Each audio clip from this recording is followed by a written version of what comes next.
Hello mummy, आपने आज खाने में क्या बनाया है? बेटा वैशाली, मैंने तो आज खाना बनाया नहीं है। वो तुम्हारे पापा के फ्रेंड हैं, आज उनकी शादी की सालगिरह है तो वो होटल में पार्टी दे रहे हैं। हमने वहीं जाना है तो इसलिए आज कुछ बनाया नहीं। हाँ, एक बार तुम्हारी भाभी से पूछ लेती हूँ, अगर वो रात को डिनर पर बाहर नहीं जा रही तो रुको मैं पूछती हूँ। नीलू, तुम डिनर के लिए बाहर जा रही हो या फिर घर पर बना रही हो कुछ खाने का? मम्मी, मैं तो आज घर पर ही खाना बना रही हूँ। अरुण का मन था चाप खाने का तो आज घर पर ही ग्रेवी चाप बना रही हूँ। क्यों, क्या हुआ? आप ये सब क्यों पूछ रहे हो? आप लोग तो पार्टी में जा रहे हो ना? हाँ, वो वैशाली पूछ रही थी कि मैं आज क्या बना रही हूँ। हेलो वैशाली, तुम्हारी भाभी सोया चाप बना रही है। चाप का नाम सुनकर तो मेरे मुंह में पानी आ रहा है। मम्मी, भाभी को बोलो ना प्लीज भैया के हाथ मुझे थोड़ी सी चाप भेज देंगी। यहाँ पर तो घिया बना है और आपको तो पता है मुझे ये तोरी घिया बिल्कुल भी पसंद नहीं है। हाँ ठीक है, अरुण ऑफिस से आएगा तो मैं बहू को बोल दूंगी, तुम्हारे लिए टिफिन में पैक करके भेज देगी। बस वैशाली को तो बहाना चाहिए हमारे घर से सब्जी लेने का। पता नहीं शादी के बाद भी पीछा नहीं छोड़ती। खुद के ससुराल में अगर तोरी घिया बनता है तो यहाँ पर फोन करके दिमाग खराब करती है।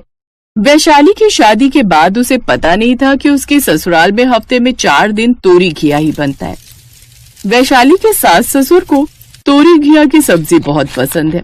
दिन में तोरी बनती है तो रात को घिया की सब्जी बन जाती है, पर वैशाली तो घिया तोरी की सब्जी देखकर ही मुंह बनाने लगती है। उसे तोरी घिया खाना बिल्कुल भी पसंद नहीं। ये बात अब धीरे धीरे उसके ससुराल वालों को भी समझ में आने लगी है। नमस्ते आंटी जी, ये मम्मी ने वैशाली के लिए ग्रेवी वाली चाप भेजी है। अच्छा बेटा, आओ वैशाली बहू, तुम्हारे भैया आए हैं। अरुण भैया कैसे हो? मम्मी ने चाप भेज दी ना? मुझे पता था आप ऑफिस से आकर देने आ जाओगे, इसीलिए मैंने मम्मी को बोल दिया था। भाभी को मेरी तरफ से थैंक यू बोल देना और बोलना खाने में जो भी बढ़िया चीज बनाए वो मुझे जरूर भेज दिया करे। अरुण के जाने के बाद वैशाली उसी समय कटोरी भरकर सब्जी और रोटी कमरे में ले जाने लगी।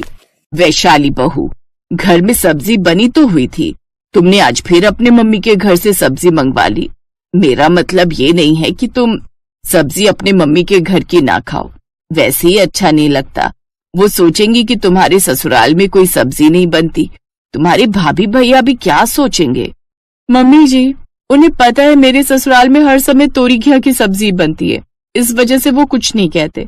अब मैं अकेले के लिए यहाँ पर तो कोई सब्जी बनाऊंगी नहीं, और वैसे भी मुझे ज्यादा सब्जियां बनानी नहीं आती हैं। आपसे कहूँ कि कुछ अलग बना लो तो आप कहती हो कि आप लोग तोरी घिया के अलावा कुछ खाते ही नहीं हो। अब मम्मी के घर तो तरह तरह की चीजें बनती रहती हैं तो उनसे मैं मंगवा भी लेती हूँ, तो उसमें हर्जी क्या है? वो मेरा अपना मायका है, मेरा अपना घर है। अच्छा, मेरी ग्रेवी चाप ठंडी हो रही है, मैं खाना खा रही हूँ। कोई बात नहीं सुमित्रा, बहू को जो ठीक लगता है करने दो, और अगर वो कुछ अलग बनाना चाहती है तो उसे मना भी मत करो। हम अपने लिए तोरी घिया, टिंडे, पेठा वगैरह बना लेंगे और बहू को जो मन है वो बनाकर खा लेगी। पापा बिल्कुल ठीक कह रहे मम्मी, मैं भी अब ये तोरी घिया खा खाकर बोर हो गया हूँ। वैशाली, तुम अब कुछ डिफरेंट बनाया करो खाने का।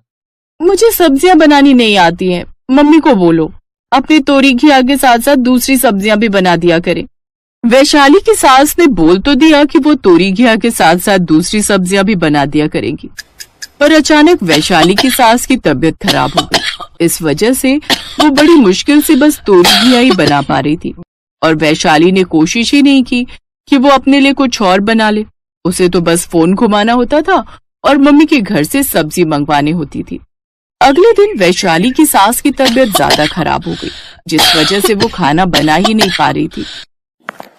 वैशाली, मम्मी की तबीयत बहुत ज्यादा खराब है, डॉक्टर ने उन्हें रेस्ट के लिए बोला है। तुम थोड़ा बहुत कोशिश करके मम्मी पापा दोनों के लिए दोपहर में तोरी की सब्जी बना देना। ये तोरी वगैरह ना मुझसे नहीं बनती, मैं मम्मी को फोन कर रही हूँ, वो बनाकर भेज देंगी। वैशाली बहू, तुम्हारी सासू माँ तुम्हें कमरे में बुला रही है। ठीक है पापा, मैं जाती हूँ। वैशाली कमरे में जाती है। उसकी सास की तबीयत सच में ठीक नहीं थी।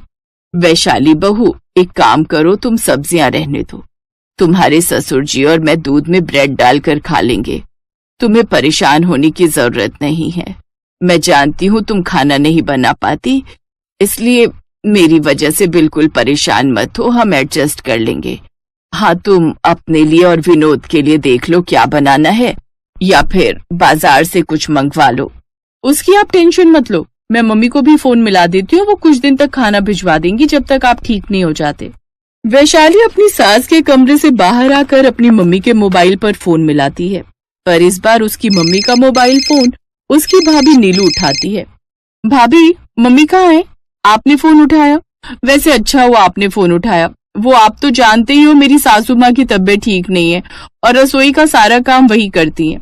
उनके तोरी घिया की तो मुझे कोई टेंशन नहीं है, वो बोल रही हैं कि उनको दूध ब्रेड दे दूं तो वो खा लेंगी और पापा भी। पर मेरे और विनोद के लिए अगर आप खाना भिजवा दो। विनोद आपके हाथ की सब्जी की बहुत तारीफ करते हैं, उन्हें तो अब आदत सी हो गई है आपके हाथ की सब्जी की। देखो वैशाली, अब तुम्हारी शादी हो गई है, अब तुम्हें अपना परिवार खुद संभालना चाहिए। अब तुम्हारे ससुराल में तोरी घिया वगैरह वगैरह जो कुछ भी बनता है उसमें हम क्या करें? तुम हमें क्यों परेशान करती हो? हमारे पास इतना टाइम नहीं है कि हम तुम्हारे लिए सब्जी बनाकर फिर तुम्हें देकर भी आए। हमारी भी अपनी फैमिली है। तुम्हारे भैया इस बात के लिए बोलते नहीं है, पर कहीं ना कहीं उन्हें भी तो तकलीफ होती है। हर समय उन्हें भेजती रहती हो तुम्हारे घर सब्जी देने के लिए।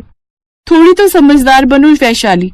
अब तुम शादीशुदा हो, इस तरह से बच्चों से हरकत मत किया करो। हम भी तो तोरी घिया खाते हैं, हम तो नखरे नहीं करते। मैं बार बार सब्जी नहीं भेज सकती। 4 लोग हैं हम परिवार के, हमें ही सब्जी थोड़ी पड़ जाती है। नीलू लगातार वैशाली को ताने सुना रही थी और वैशाली की आंखों से आंसू गिर रहे थे। वैशाली थोड़ी देर के लिए बहुत शर्मिंदगी महसूस कर रही थी। तभी उसकी सास फिर से आवाज लगाती है। फोन कट जाता है। उसके थोड़ी देर बाद ही वैशाली की मम्मी के फोन बजने शुरू हो जाते हैं, पर वैशाली फोन नहीं उठाती। वैशाली अपनी सास की बात को नहीं सुन रही थी। वो चुपचाप रसोई में गई। उसने घिया उठाया और उसे काटने लगी। उसने अपना मोबाइल फोन खोला और घिया से बनने वाली तरह तरह की रेसिपी की वीडियो देखने लगी। उसे पहली बार महसूस हुआ कि घिया से हम खाली सब्जी के अलावा और भी बहुत कुछ बना सकते हैं, जैसे घिया के कोफ्ते, घिया का हलवा, घिया का भरता। कुछ देर बाद वैशाली ने पहली बार हिम्मत करके अपने और विनोद के लिए घिया के पकौड़े बनाए और अपने सास ससुर के लिए घिया की ग्रेवी वाली सब्जी बनाई। जोश जोश में वीडियोस देखकर वैशाली ने उस दिन पहली बार बहुत ही टेस्टी घिया की ही 2-3 चीजें बना ली। ये अचानक से तुम्हें क्या हो गया वैशाली? तुमने तो अनुभवी कुक की तरह इतना बढ़िया खाना बना लिया, वो भी घिया का। ऐसा क्या हुआ तुम्हारा चेहरा भी उतरा हुआ है, पर खाना भी बहुत टेस्टी बना है। बात कुछ मिक्स नहीं हो रही। विनोद, तुम्हें आम खाने से मतलब है या फिर गुठलियां गिरने से? तुम्हें यही था ना कि मैं खाना बनाऊं। अब तुम टेंशन मत लो। आज के बाद इस घर में तोरी घिया बनेगा, पर अलग अलग तरह से। अब मैं खुद खाना बनाऊंगी, किसी से कुछ मांगूंगी नहीं। कोई समझे या ना समझे, वैशाली की सास उसकी इस बात को समझ गई थी कि वैशाली की भाभी ने उसे जरूर कुछ ऐसा कहा है जिससे उसके मन को बहुत ठेस पहुंची है। वैशाली की मम्मी मिलने आती हैं। उन्हें बुरा लगा था कि नीलू ने उनकी बेटी से इतना कुछ कह दिया। वैशाली, तू क्यों अपनी भाभी की बात का बुरा मान रही है? मम्मी, मैंने उनकी बात का बुरा नहीं माना। कहीं ना कहीं उनकी बातों ने मुझे सही राह दिखा दी और मैं बहुत खुश हूँ। देखो ना, मैंने आज घिया का हलवा बनाया है, खाकर बताओ कैसा बना है। बहन जी, वैशाली बहुत समझदार है। मुझे गर्व है कि ये मेरे घर की बहू है। बिल्कुल सही, मुझे भी गर्व है कि वैशाली मेरी बेटी है। घिया का हलवा बहुत टेस्टी बना है। अपनी सास और अपनी मम्मी की बातें सुनकर वैशाली के चेहरे पर भी मुस्कान आ जाती है।